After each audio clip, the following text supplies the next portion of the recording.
Welcome back to Footballology. Today is the NFL Combine. We're literally only hours away. I want to put out this video of a couple of guys I want to spotlight moving into day one. I'm going to do one for day two and day three and day four. But today we got quarterbacks, wide receivers, and running backs. The prime time day, the money selling, the ticket sellers. That's what people come to see, the showstoppers. And that's what the NFL wants to do, put these guys in a prime light. And so we got quarterbacks, running backs, wide receivers. And I want to spotlight some guys from each position. The first player I want to put the spotlight on is Cole Kelly from southeastern Louisiana. Now, he's a big quarterback, 6'7", 260 pounds, as you can see. He was a guy that I spotted at the Halu Bowl, and I was like, oh, wow, that's a huge quarterback. But then I went to do my research and realized that he actually played pretty well this season. If we scroll down and look at some of his passing stats, this guy had a really solid season in 2021, as you can see. 3,600 yards, 31 touchdowns on 6 interceptions, and only in 9 games. Now, one of the most exciting games we've seen this year was the Bills versus Chiefs, and we all know about Josh Allen with his size and his arm strength. Now, Cole Kelly's arm is kind of live. I definitely feel like he definitely has some arm strength there. His mobility, I have yet to really see a lot from his mobility, but I feel like it was pretty good. I looked at his rushing. His rushing total was really ridiculous. Actually, 390 yards, 12 touchdowns. I am not saying he's going to do Josh Allen things, but I'm saying we know in today's game your quarterback has to be slightly mobile. He has to be able to get out of pocket and create some plays with his legs. Now, hopefully, Cole Kelly can do that. That's going to be something that shows up in like the 40-yard dash, maybe it's three cone, something like that. But that's not what we're here for, especially at the quarterback position. We want to know if he can actually make some good, strong, accurate throws. And I think Cole Kelly can do that. He definitely has that kind of arm. Now, I'm not sure if it's at elite status, but it's definitely a good to solid status somewhere around there, and it would be nice to see if he can actually make some decent throws in this combine. So I'm definitely gonna be checking for him. He's like I said, big quarterback, and I'm just saying, New York Giants, they do got Daniel Jones. I know they like him, but Brian Daboll's there, and you know with Brian and Josh Allen, I'm not saying, but I'm just saying that could be a possibility there, and especially if you can get him on day two, maybe even day three, because I don't think a lot of people are checking for him right now.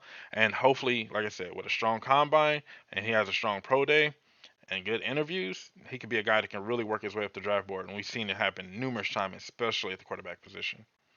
The next player on my list is Letty Brown from West Virginia. Now, with Letty Brown, I spotted him last year, and I was super excited about him.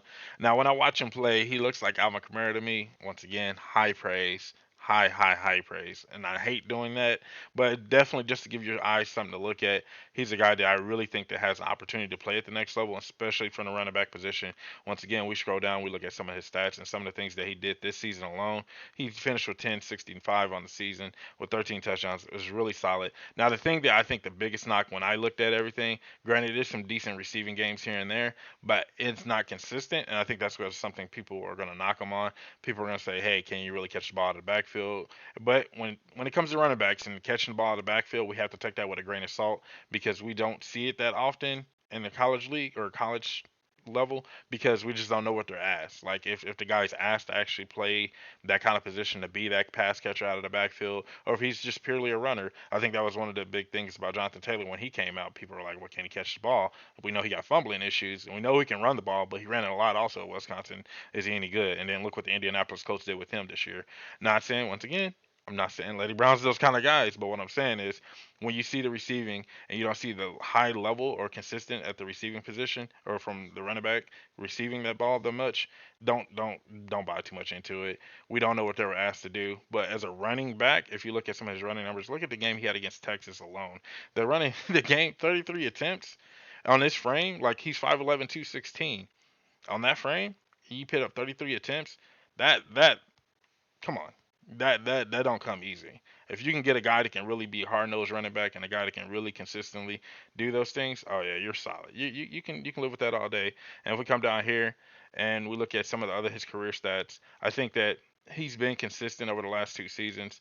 I forget about what happened the first 2 years. My bad for the research. Definitely should do better research there. But definitely over the last 2 seasons, you can see he's been consistent, about a 5 yard average guy.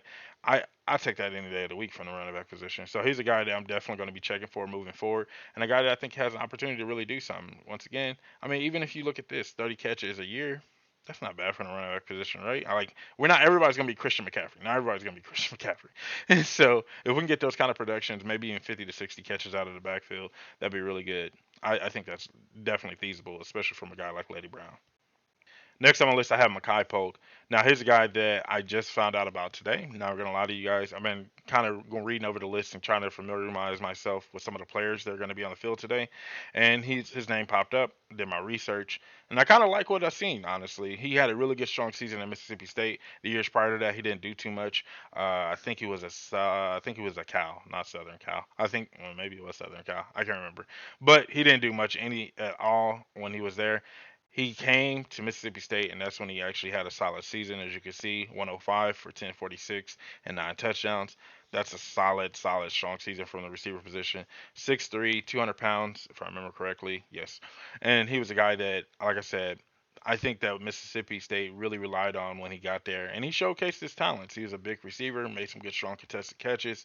Can probably use some little bit of work at the top of his routes, little things like that, little tidbit things like that. I'm just nitpicking at this point, but he's a guy that I'm really interested in. And like I said, a 1 year wonder. And when it comes to a 1 year wonder guys, we've seen these guys have that great season at collegiate level, come in, have a great combine, have a great pro day, have just put together the ultimate resume in that last season, and then get into the league and disappear, aka Kevin White. And so we don't want to fall for that. So we worry about from the consistency factor if he can do this at a high level on a consistent basis. Hopefully he can. Like I said, the years prior at his other school he didn't do too much. I don't know if that was just lack of quarterback play, lack of play calling. You never know when it comes to college players. What are they asked to do? What is asked of them? What is the play call like? What is the quarterback play like, especially from the receiver position? So you have so many questions, but I think at this point in time, I think Polk actually has some upside to him, and he's a guy that I'm going to be checking for today, and I think you guys should check him out too. So that's all I have for you guys in this video. Really quick video rundown of 4 guys that I'm going to be checking for on day 1 of NFL Combine. Today is the spotlight day. Today's the primetime day. Today's the ticket selling day. And NFL want to make sure they put the best show they can possibly out there. And I think they will. I think there's a lot of good players in this draft class. Those 4 guys I'm just spotlighting because those are 4 guys I'm going to be checking for. If there's some guys that you're going to be looking for on day 1 at NFL Combine, definitely let me know in the comment section below.